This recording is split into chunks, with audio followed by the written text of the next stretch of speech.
The day my boss demoted me was the day my world began to shift. I'm Maya, and I'd been working at this company for 5 years, consistently delivering high-quality work and exceeding expectations.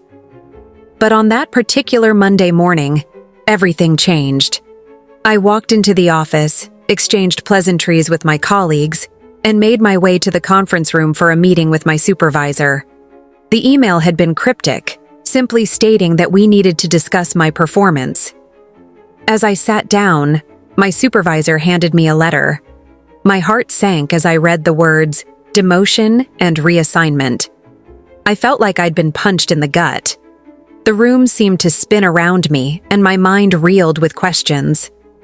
What did I do wrong? Why is this happening to me? My supervisor's expression was somber, but there was something else there. Something that looked almost like relief. I left the conference room, my legs shaking beneath me. My colleagues avoided eye contact, and the whispers started as I walked by. I knew I had to get out of there to process what had just happened. But as I walked out of the office building, I couldn't shake the feeling that this was just the beginning. Something more was coming, something that would change everything.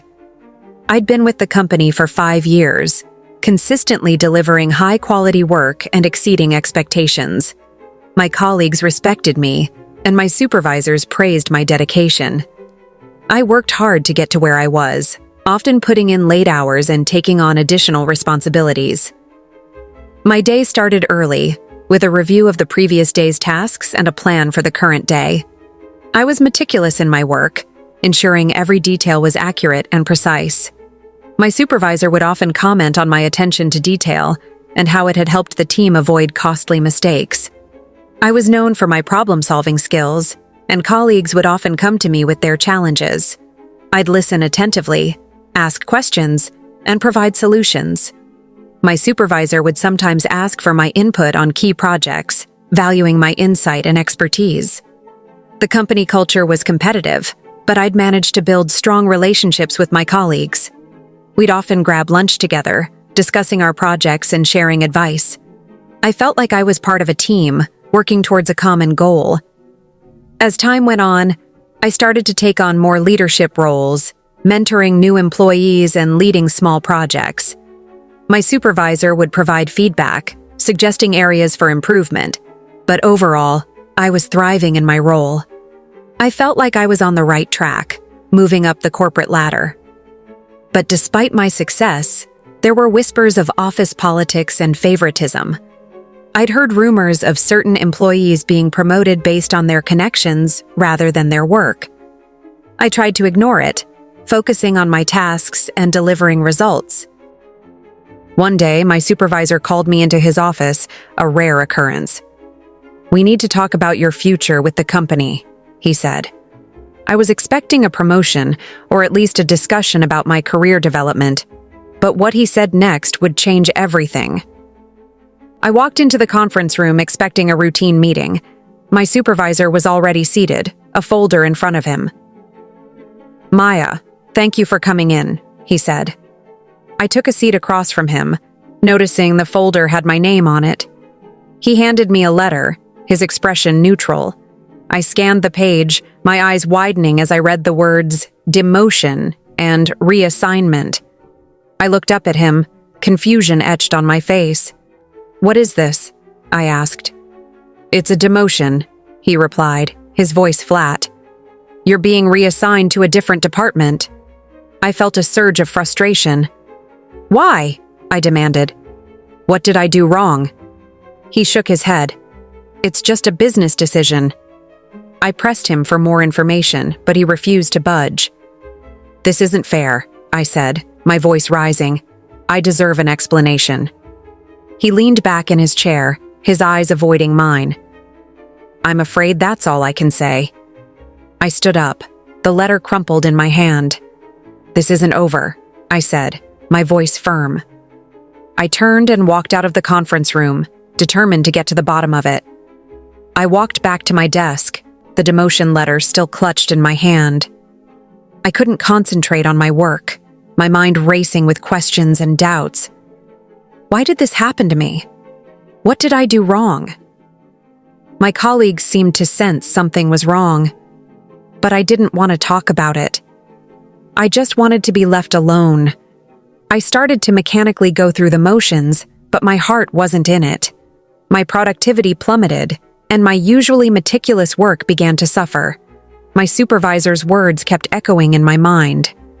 It's just a business decision. But what did that even mean? I felt like I was losing my sense of purpose. I started to wonder if I was good enough, if I was worthy of success. I began to doubt my abilities, questioning every decision I'd made. Had I been too confident? Had I taken on too much? The doubts swirled in my head, making it hard to focus. One day, a colleague asked me to join a meeting, but I declined. "I'm not sure I'm the right person for this project," I said, feeling uncertain. My colleague looked at me with concern. "Maya, what's going on? You used to be so confident." I shrugged, not knowing how to explain. I didn't know how to articulate the doubts and fears that had taken over my mind. I just knew I wasn't the same person anymore. I was struggling to find my footing, to regain my confidence. As the days went by, I felt like I was disappearing, like I was losing myself. I knew I had to do something, but I wasn't sure what. I just knew I couldn't keep going like this. I started to document everything, keeping a record of all my interactions with my supervisor and colleagues. I saved emails, meeting notes, and even recorded conversations when possible. I wanted to understand what was happening and why. I began to notice patterns in my supervisor's behavior, how he would often make decisions without explanation or justification. I started to see that it wasn't just me, other colleagues were being treated unfairly too. I made a list of incidents, dates, and times, trying to piece together a timeline of events. One colleague, Rachel, approached me one day. "Maya, I've noticed you've been struggling lately," she said. "Is everything okay?" I hesitated, unsure if I should share my concerns, but Rachel seemed genuinely concerned, so I opened up to her. "I think there's something going on with my supervisor," I said. "I don't know what it is, but I feel like I'm being targeted." Rachel nodded thoughtfully. "I've seen some strange things happening around here," she said. "Maybe we can work together to figure out what's going on." I felt a sense of relief having someone to talk to, someone who might understand what I was going through. Together, we started to gather more evidence, comparing notes and sharing stories. We discovered that several colleagues had similar experiences with my supervisor. As we dug deeper, we found a disturbing trend. It seemed like my supervisor was singling out certain employees, treating them unfairly and without justification. We knew we had to do something, but we weren't sure what. I sat at my desk, my mind racing with ideas on how to gather evidence. I knew I had to be careful, that my supervisor would stop at nothing to discredit me. I started to sift through my emails, looking for any mention of my demotion or unfair treatment. I found a few emails that seemed relevant, but I knew I needed more. I started to reach out to other colleagues who may have had similar experiences, asking them to share their stories. Some were hesitant, but others were eager to talk. One colleague, Alex, agreed to meet with me in secret. "I've been documenting everything," he said, pulling out a thick folder. "I have emails, recordings, and even witness statements." I was amazed at the amount of evidence he had gathered. Together, we started to piece together a timeline of events. We found a pattern of behavior from my supervisor, a consistent disregard for company policies and procedures. We knew we had to be careful, that we couldn't let our supervisor find out what we were doing.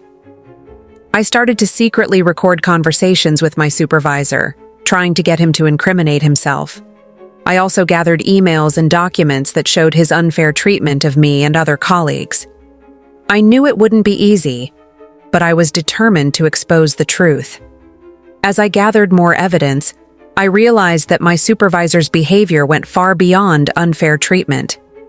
There were hints of something more, something that could potentially bring down the entire company. I knew I had to be careful, that I was playing with fire, but I was determined to see it through, no matter the cost.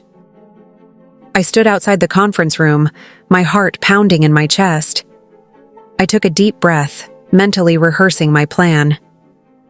I pushed open the door and walked in, a confident stride. My supervisor and several colleagues were already seated, looking at me with a mix of curiosity and concern. I took a seat, my folder of evidence in front of me. "Thank you all for coming," I said, my voice clear and steady. "I'm here today to discuss my demotion and the unfair treatment I've received from my supervisor." My supervisor shifted uncomfortably in his seat, but I pressed on. "I've gathered evidence, documents, and recordings that show a pattern of behavior that's not only unfair, but also unacceptable." I handed out copies of my evidence to each person in the room. The room fell silent as they began to read. My supervisor's face turned red with anger, but I kept going. "I'd like to play a recording," I said, pulling out my phone. "This is a conversation I had with my supervisor last week."